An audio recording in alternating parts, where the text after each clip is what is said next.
शंकर सभी को भारत में सामाजिक, पॉलिटिकल या धार्मिक रैली निकालने के लिए कुछ परमिशंस लेना मस्ट होता है, उसको फॉलो करना बहुत ज़रूरी है।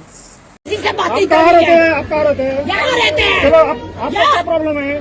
मुझे प्रॉब्लम है कि मैं इस रोड पर 1 घंटे से ज्यादा खड़ी हूँ। क्यों खड़ी? यहाँ पर आप देखेंगे इस वीडियो में एक महिला है जो 1 घंटा लेट हो गई है, अपने बच्चे को लेकर लेने जाना था उसको, और यहाँ वो पुलिस वालों से लड़ रही है क्योंकि एक नेताजी की रैली की वजह से उसको 1 घंटा लेट हो गया है। अगर ऐसी सिचुएशन आप लोगों के साथ होती है तो आप क्या कर सकते हैं, क्या स्टेप्स ले सकते हैं, आइए समझते हैं। जो भी इंडिया में रैली निकाल रहे हैं, ये उनके लिए ज़रूरी है कि वो वहाँ के एसएसपी से, डीएम से और ट्रैफिक पुलिसमैन से परमिशन लें। उस परमिशन में उनका नाम होना ज़रूरी है, टाइम ज़रूरी है, रैली की वजह ज़रूरी है और कहाँ से कब किस समय रैली निकलेगी ये उनको इन्फॉर्म करना ज़रूरी है। पुलिस कर्मियों की ये रिस्पॉन्सिबिलिटी बनती है कि वो चेक करें कि जहाँ से वो रैली निकल रही है और जहाँ तक जाएगी वहाँ का जो राउट है वो टोटली ब्लॉक ना हो। वहाँ से ट्रैफिक को कैसे मैनेज करना है, ये ट्रैफिक पुलिसमैन और लोकल पुलिसमैन की अरेंजमेंट्स होती हैं, ये बहुत ज़रूरी होती है। नॉइज़ पोल्यूशन का उल्लंघन नहीं होना चाहिए। कई रास्ते में ऐसा कुछ स्कूल नहीं आना चाहिए जहाँ बच्चों के बोर्ड एग्ज़ाम चल रहे हों या कोई इंपॉर्टेंट एग्ज़ाम हो।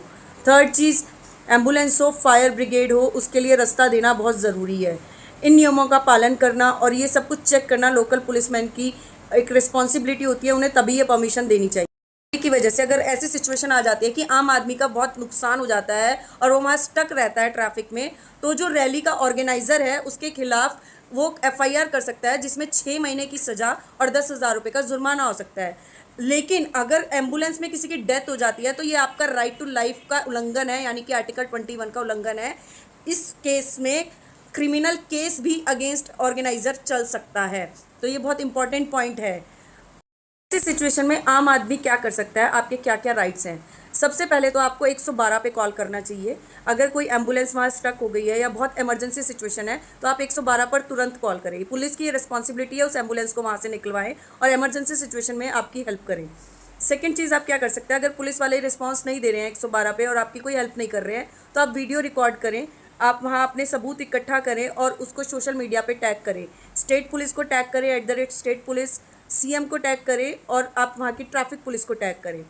पीआईएल भी दाखिल कर सकते हैं बार बार रैलीज़ की वजह से अगर वहाँ का ट्रैफिक स्टक होता है। सबसे इंपॉर्टेंट बात, राइट टू इन्फॉर्मेशन का यूज़ कर सकते हैं। आपको कहाँ से जानकारी मिलेगी कि ये रैली जो है इसको परमिशन लिया गया या नहीं लिया गया। आप आरटीआई अप्लाई कर सकते हैं जिसके थ्रू आपको ये जानकारी मिल सकती है कि इस रैली के लिए परमिशन ली गई है या नहीं, या टोटल रूल जितने भी हैं वो फॉलो किए गए या नहीं। अगर किसी भी रूल का उल्लंघन होता है तो आप इसके अगेंस्ट केस फाइल कर सकते हैं। इंपॉर्टेंट टिप्स और जानकारी के लिए हमारे चैनल को शेयर करें, कमेंट करें एंड फॉलो करें। Thank you so much.